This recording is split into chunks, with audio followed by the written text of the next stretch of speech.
Hello friends, नमस्कार and welcome to समाधान। साथियों, उम्मीद है कि आप सब अच्छे होंगे और साथ ही साथ आपकी स्टडी भी अच्छे से चल रही होगी। असिस्टेंट प्रोफेसर की बहाली की बात करें साथियों तो 4000 पदों पर नोटिफिकेशन आपका 2 से 3 दिनों के अंदर यानी कि मान के चलिएगा मंडे से यानी कि सोमवार के बाद कभी भी आपको नोटिफिकेशन इसका दिख सकता है बहुत जल्द 2 से 3 दिनों के अंदर में। अब आपका पहला ही सवाल होगा कि सर 1 जुलाई को तो कैबिनेट से अप्रूवल मिला इसको और नियमावली जारी हुई, इतना जल्दी वैकेंसी कैसे आ सकता है?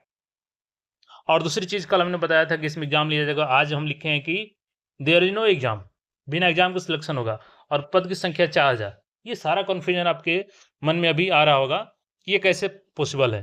तो सारा चीज़ को हम लोग समझेंगे, किस विषय के लिए यहाँ पे भर्ती ली जा रही है, कौन-कौन से सब्जेक्ट वाले अप्लाई कर पाएँगे, एलिजिबिलिटी, सिलेक्शन की प्रक्रिया क्या होगा जब एग्ज़ाम नहीं होगा तो? तो इन तमाम चीज़ों को हम लोग यहाँ पे वीडियो में क्लियर करने वाले हैं। फर्स्ट ऑफ ऑल आपको बता दें कि कल जब नियमावली हमने आपके साथ शेयर किया था, तो काफ़ी लोग इंटरेस्टेड दिखे। तो एक चीज़ आपको बता दें कि देखिए जो ये 4000 लगभग 4000 पद होगा, इसका जो नोटिफ़िकेशन है, इसका ड्राफ्ट तैयार हो चुका है। बस नोटिफ़िकेशन रिलीज़ करना है, यानी कि बिल्कुल आप समझिए कि वैकेंसी रेडी है आपका 4000 पदों पर। लेकिन ये वैकेंसी किस-किस सब्जेक्ट में होगी, ये भी समझना ज़रूरी है। देखिए यहाँ पे 6 विषय में जो 6 सब्जेक्ट्स हैं, उसमें आपका ये बहाली होने जा रहा है और इसमें सैलरी की बात करें हम लोग, तो देखिए 57,700 आपका बेसिक रहेगा, ठीक है? बेसिक रहेगा प्लस आपका डीए रहेगा। अब बेसिक प्लस डीए मिलाइएगा ना तो लगभग आपका 90 से तो ये आपकी जो सैलरी होगी, वो कितनी हो जाएगी बेसिक प्लस डीए मिला कर के तो ये 90 के से आपका 95 के हो जाएगा आपको पर मंथ। 90,000 से 95,000 पर मंथ आपको सैलरी इसी के आस-पास बनेगी, ठीक है? और किस-किस सब्जेक्ट के लिए 4000 वैकेंसी आ रही है? तो देखिए वैकेंसी से पहले मैं आपको बता दूँ कि ये जो नियमावली है, इसमें मैंने आपको बताया था कि 2 तरीके की भर्ती होगी इसमें। एक तो होगा आपका परमानेंट और एक होगा आपका कॉन्ट्रेक्चुअल बेसिस पे। तो ये भी दिया गया था कि विशेष कंडीशन में ही कॉन्ट्रेक्चुअल बेसिस पे भर्ती ली जाएगी। चूँकि क्या है कि 2 से 11 अभी जो महाविद्यालय स्थापित किए गए हैं, उनमें असिस्टेंट प्रोफ़ेसर की ज़रूरत है। और चूँकि अभी परमानेंट रिक्रूटमेंट में थोड़ा समय लगेगा, तो ये जो 4000 पद पर भर्ती होने जा रही है ना, ये कौन-सा पद है? तो ये आपका कॉन्ट्रेक्चुअल बेसिस वाला है, यानी कॉन्ट्रैक्ट बेसिस पे होगा और सिलेक्शन इसका विदाउट एग्ज़ाम होगा, 100 अंक के आधार पे होगा। तब कैसे होगा? ये चीज़ हम लोग समझेंगे और सब्जेक्ट कौन-कौन सा है, मैं आपको बता देता हूँ, कौन-कौन से सब्जेक्ट होंगे। तो देखिए यहाँ पे मैंने 6 सब्जेक्ट लिख लिया है, ताकि आपको कम समय लगे, डायरेक्ट बता दूँ। हिंदी का आपका होगा बहाली यहाँ पे 4000 सीटों पर, उसमें हिंदी भी रहेगा आपका, अंग्रेजी का भी रहेगा सीट, इतिहास का रहेगा, अर्थशास्त्र का रहेगा, राजनीतिक विज्ञान का रहेगा और समाज शास्त्र का रहेगा। इन 6 सब्जेक्ट से आपका टोटल 4000 बहाली अगले 2 से 3 दिनों के अंदर में पूरी संभावना है कि नोटिफ़िकेशन रिलीज़ कर दी जाएगी और किसके माध्यम से ली जाएगी? तो बिहार राज्य विश्वविद्यालय सेवा आयोग, इसी के माध्यम से भर्ती ली जाएगी। इसमें मिनिमम आपका 21 साल एज रखा गया है और मैक्सिमम आपका 43 इयर्स एज रखा गया है, ठीक है? जो ये एज लिमिट है। क्वालिफ़िकेशन हमने आपको बताया था कि सबसे पहले तो आपका इस सब्जेक्ट में जैसे कि 6 सब्जेक्ट के यहाँ पे वैकेंसी आ रहा है, तो इनमें से किसी एक में आपका पोस्ट ग्रेजुएशन होनी चाहिए। पहला ये क्वालिफ़िकेशन आपका पूरा हो गया। इसके बाद आपने नेट का एग्ज़ाम क्वालीफ़ाई किया हो। अगर आप नेट का एग्ज़ाम क्वालीफ़ाई नहीं किए हैं और पीएचडी किए हैं, तो भी आप अप्लाई कर सकेंगे। लेकिन जो केवल पीजी किए हैं, उनके लिए नेट यहाँ पे ज़रूरी है। अब यहाँ पे सवाल आता है कि सर सिलेक्शन कैसे होगा जब एग्ज़ाम नहीं होगा? तो यहाँ पे जो पॉइंट नंबर है कि calculation of API score for contractual appointments.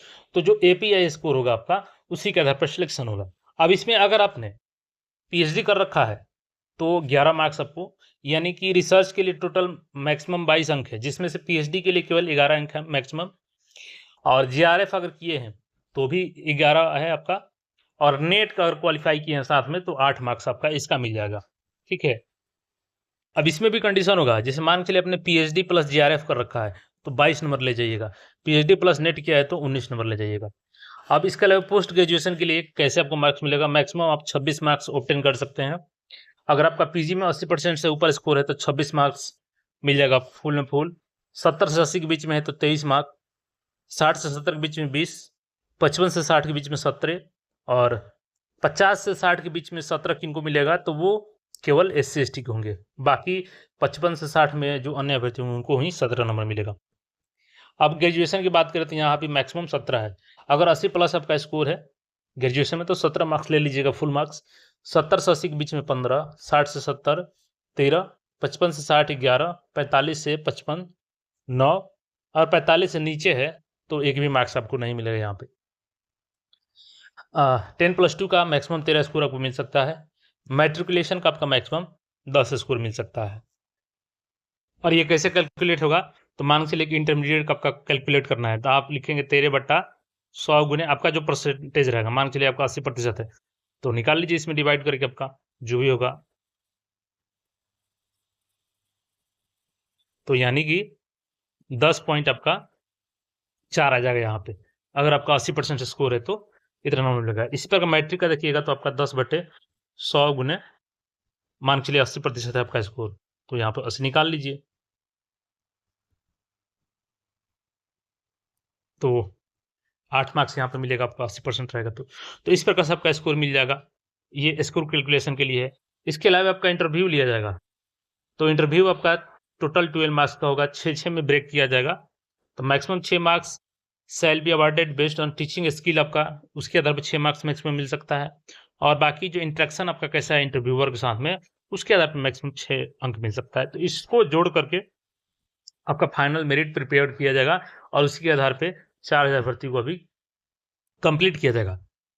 आने वाले समय में आपका परमानेंट वैकेंसी आएगी जिसमें आपका एग्जाम होगा, बट ये आपका वैकेंसी आने जा रहा है।